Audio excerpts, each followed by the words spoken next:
Assalamualaikum warahmatullahi wabarakatuh.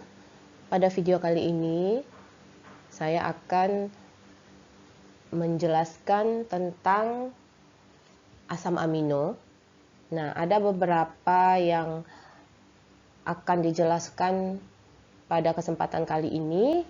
Yang pertama, mengenai struktur asam amino, kemudian hubungan antara rantai samping yang dimiliki oleh asam amino dengan sifat protein atau sifat asam amino itu sendiri. Kemudian asam amino sebagai ion dipolar. Yang berikutnya sifat amporter dari asam amino dan bagaimana cara menghitung titik isoelektrik atau isoelectric point. Baiklah, kita mulai. Kita akan mulai dengan membahas terkait struktur dari asam amino. Saya gambarkan dulu, ini bentuk umumnya. Dia ada punya gugus karboksilat. Kemudian ada R sebagai rantai samping dan ada gugus amino. Oke. Seperti kita ketahui bahwa asam amino ini merupakan monomer dari protein. Ya. Monomer dari protein. Nah, di gugus yang ini, di bagian rantai samping atau side chain, nah ini akan nanti memberikan sifat yang berbeda dari asam amino itu sendiri. Kita ambil contoh, asam amino yang paling sederhana itu adalah glisin. Oke, saya gambarkan di sini, glisin.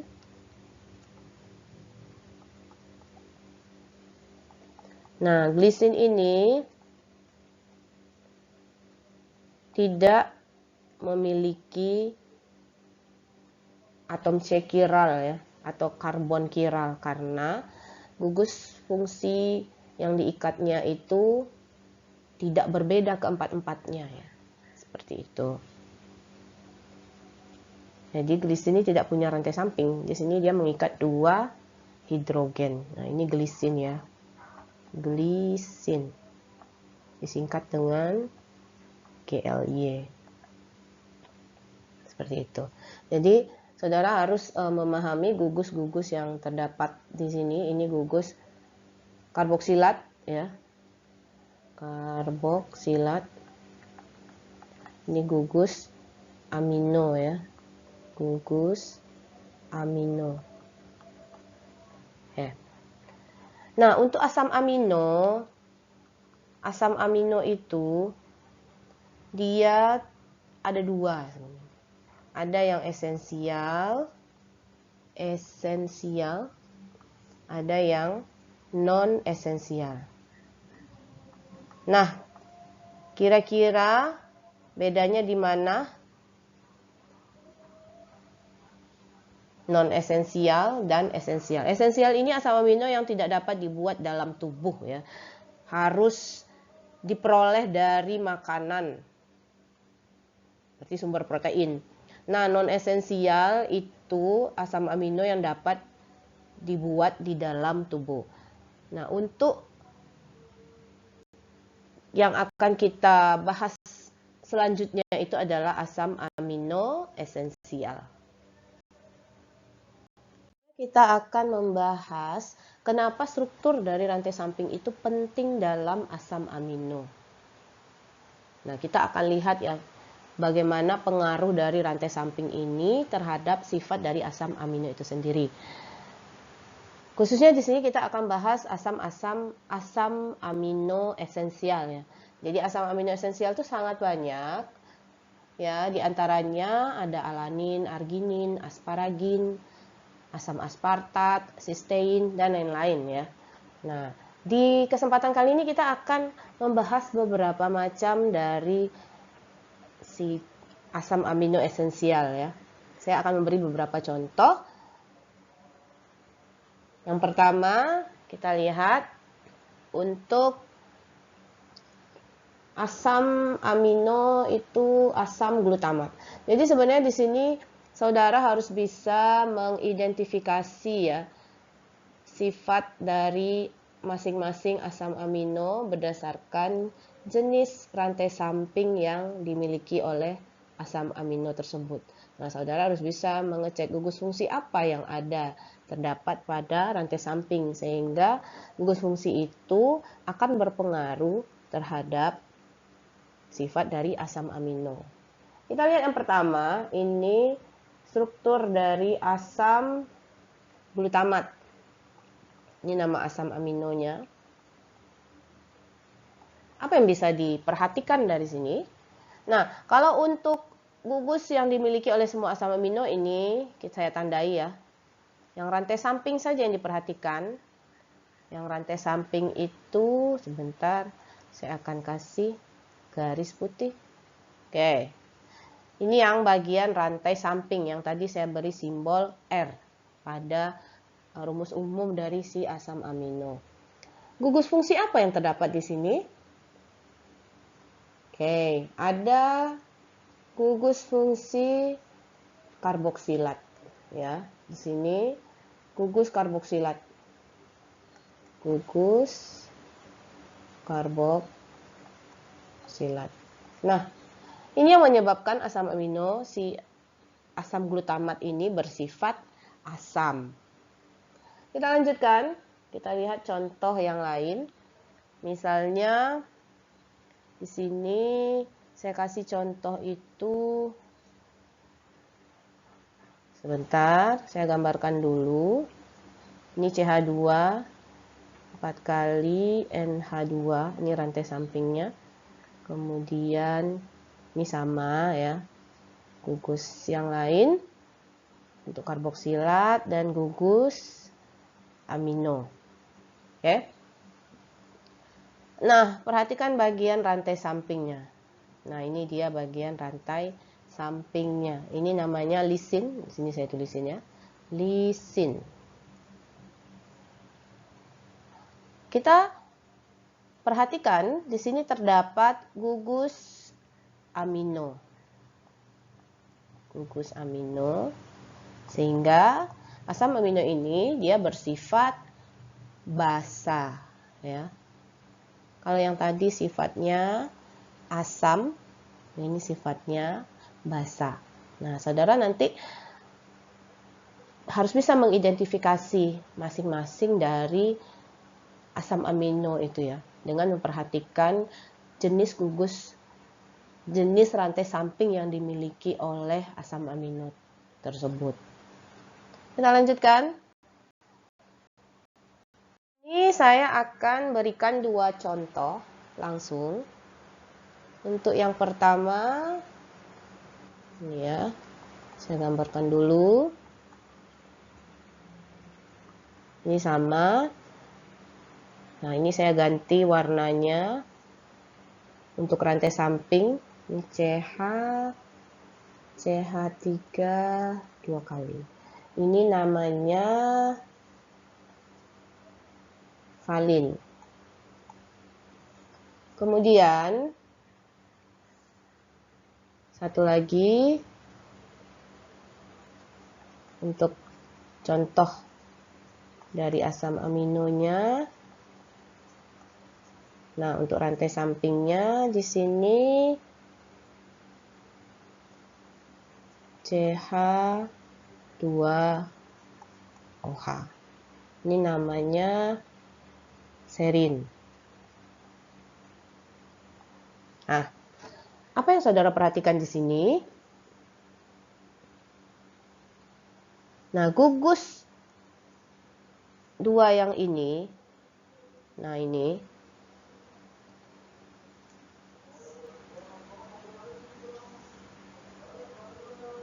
dia bersifat, apakah ini asam atau basa?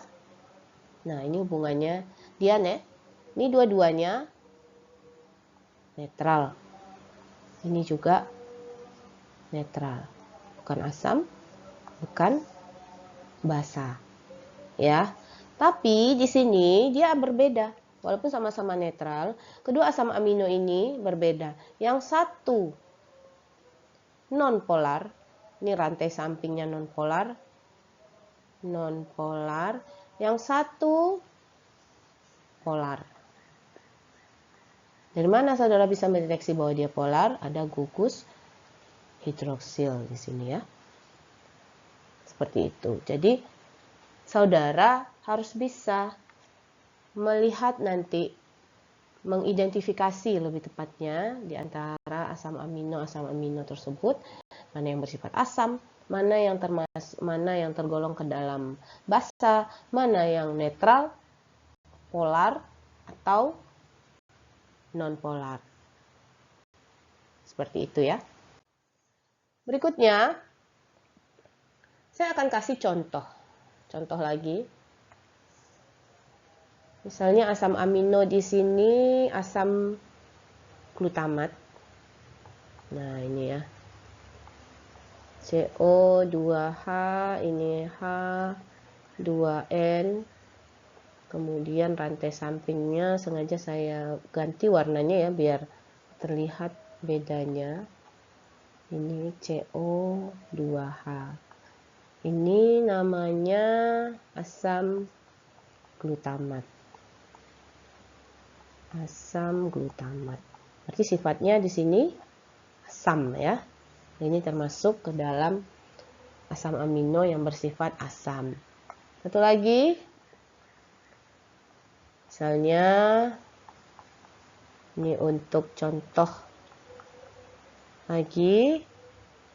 Nah, dia beda ya. Rantai sampingnya di sini CH2 CONH2. Nah, ini netral. Ini asam, yang atas ini asam, ini netral. Ini namanya glutamin. Oke. Berhubung asam amino itu adalah monomernya dari protein, jadi karakteristik dari sebuah protein juga berubah jika sebuah gugus karboksilat, misalnya ini nih, gugus karboksilat pada rantai samping dikonversi menjadi gugus amida. Berubah dia. Yang awalnya asam jadi netral. Oke, jadi rantai samping itu memang sangat penting dalam asam amino ya. Karena akan berpengaruh ke sifat dari asam amino tersendiri dan otomatis akan berpengaruh ke sifat dari karakteristik dari protein yang disusun oleh si asam amino tersebut. Begitu ya.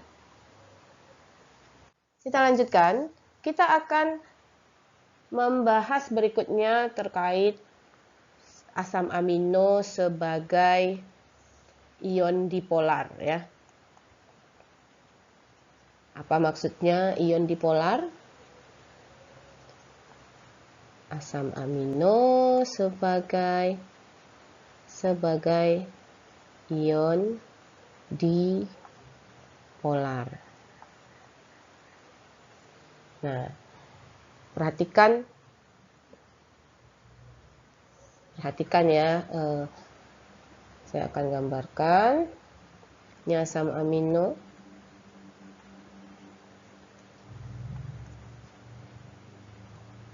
H2N. Ini rantai samping ya. Ini saya simbolkan dengan R. Seperti kita ketahui bahwa si N, atom N di sini, dia masih punya sepasang elektron bebas. Nah, ini akan kemungkinan dia akan menarik si hidrogen yang ada pada gugus sebelah sini. Oke.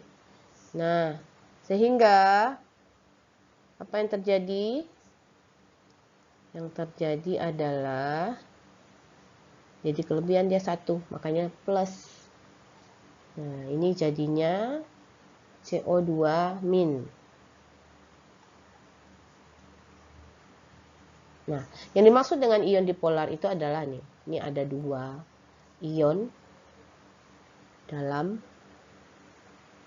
1 molekul asam amino. Ini ion D2 ya. Oke. Jadi ada di dalam sebuah asam amino itu mengandung gugus amino kan? Kalau yang di sini gugus amino dan gugus karboksil, di sini basah, di sini asam. Dia dalam molekul yang sama. Makanya dia bisa memiliki ion dipolar. Ya. Bisa sebagai ion dipolar. Jadi asam amino itu bisa mengalami reaksi asam basa secara internal gitu ya, nggak perlu bereaksi dengan yang lain, dia bisa bereaksi asam basa sendiri gitu ya. Nih. Seperti itu ya, sehingga terbentuklah ion dipolar. Oke. Kita lanjutkan ke sifat amfoter dari si asam amino. Sifat amfoter asam amino.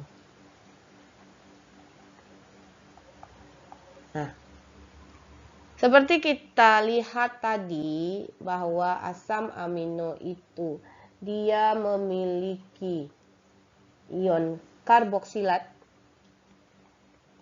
dan ini namanya ion apa? Ion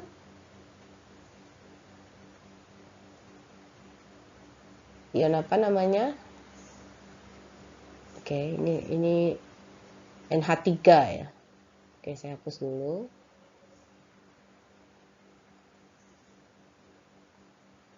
H3N plus. Ini ion karboksilat, ini ion amonium. Nah, ini rantai samping. Rantai samping.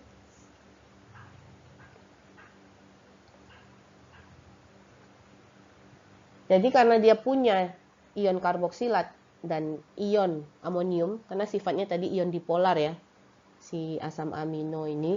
Jadi sebuah asam amino itu bisa mengalami reaksi sebagai asam dan juga bisa bereaksi sebagai basa. Sehingga nanti akan menghasilkan kation atau anion. Nah, kita lihat yang pertama dalam asam.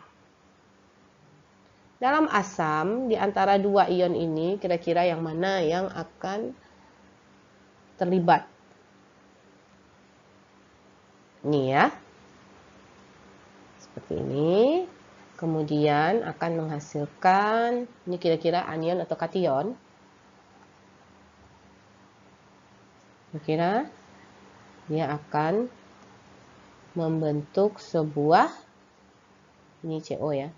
CO2H ini tetap ya, karena H-nya sudah diambil. Nah, yang ini rantai samping. Nah, berarti ini dia membentuk sebuah kation.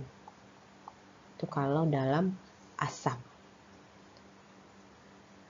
Bagaimana dalam basa? Kita lihat di dalam basa. Saya gambarkan dulu. CO2 min, ini ion karboksilat. Ini ion amonium. Kemudian ini rantai samping. Ya, ketika di dalam basa berarti dia bereaksi dengan sini ada ion OH-. Jadinya bagaimana? Nah, kita bisa menuliskan karena ini saya tuliskan lebih biar mudah ya dipahami. Ini saya tuliskan di sini N plus, di sini H2, kemudian di satu lagi ya. Karena dia akan cenderung menarik H di sini ya, mengambil H ini sehingga membentuk ini ya. Sini perginya ya. H2, H2O. Nah, sisanya sini kembali lagi. NH2. Ini masih ada ion pasangan ion bebasnya, pasangan elektron bebas maksud saya. Ini CO2 min, ini H, kemudian ini rantai samping. Berarti dia membentuk sebuah anion. Oke, nampak bedanya ya? Nah, ini yang sifat amfoter. Oke, jadi dia bisa mengalami reaksi, si asam amino ini bisa mengalami reaksi sebagai asam atau sebagai basa. Kalau ini dalam basa ya, dalam basa.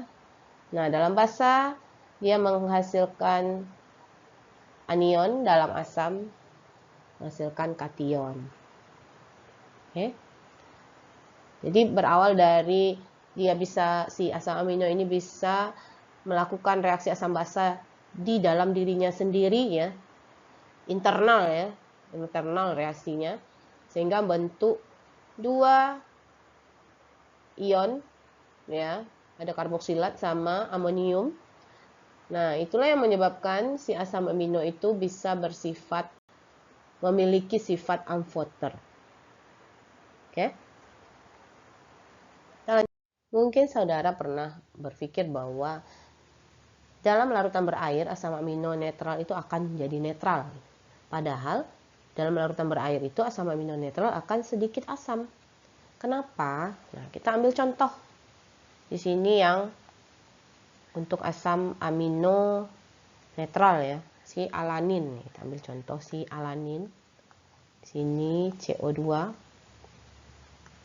H3N plus H. Di sini CH3.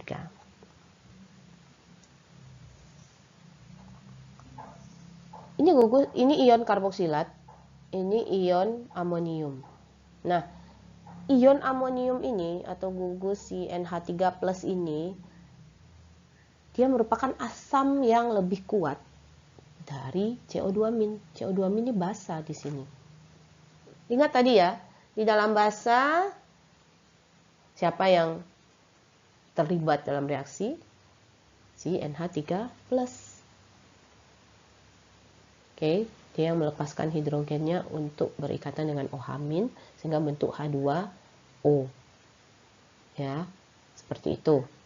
Sehingga dalam larutan berair alanin itu mengandung lebih banyak anion, karena tadi produk ketika si asam amino di dalam basa itu kan produknya anion. Nah, jadi dalam larutan berair alanin ini mengandung lebih banyak anion dibandingkan kation. Kita lihat ya, pada pH 7 netral ini kan, si alanin ini membawa muatan apa? Positif atau negatif? Kita cek ya. Ini H2N C CO2 min H CH3. Ini karena dia lebih asam sehingga dilepaskannya hidrogennya membentuk NH2 di sini ya.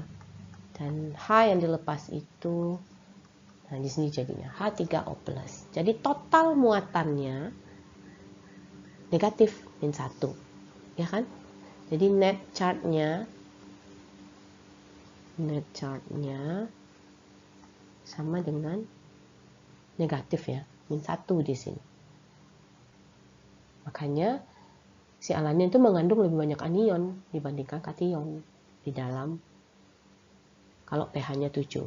Nah, bagaimana kalau ditambahkan sejumlah kecil HCl atau asam yang lain ke dalam larutan alanin ini?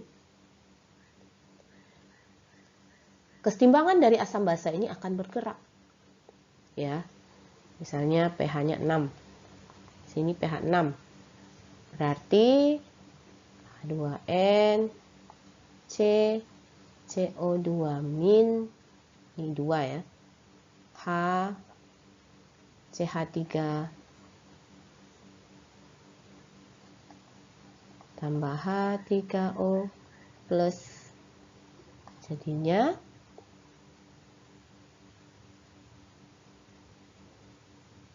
NH3+ ya. Oke. Jadi dalam asam bagaimana? Oke. CO2-. Jadi jadinya ini CO2, ini H, ini CH3. Total muatannya plus minus. Jadi net charge-nya itu 0 atau 0 ya. Tadi total muatannya itu 0 di sini ya. Berarti konsentrasi anion dan kationnya sama. Jadi asam amino di sini tidak memiliki muatan. Oke? Seperti itu ya. Sehingga di sini dikenal dengan titik isoelektrik atau isoelectric point, di mana pada pH ini di 6 ya, titik isoelektrik untuk alanin itu 6. Karena titik isoelektrik itu pH di mana konsentrasi ion dipolar, ini ionnya dipolar kan, maksimum. Dan konsentrasi anion dan kationnya sama. Nah, pada titik ini si asam amino itu konstan secara fisik ya. Nah, bagaimana menghitung atau menentukan titik isoelektrik? Kita akan bahas di video yang berbeda ya. Nah, untuk video kali ini sampai di sini. Mudah-mudahan bisa dipahami. Saya tutup. Assalamualaikum warahmatullahi wabarakatuh.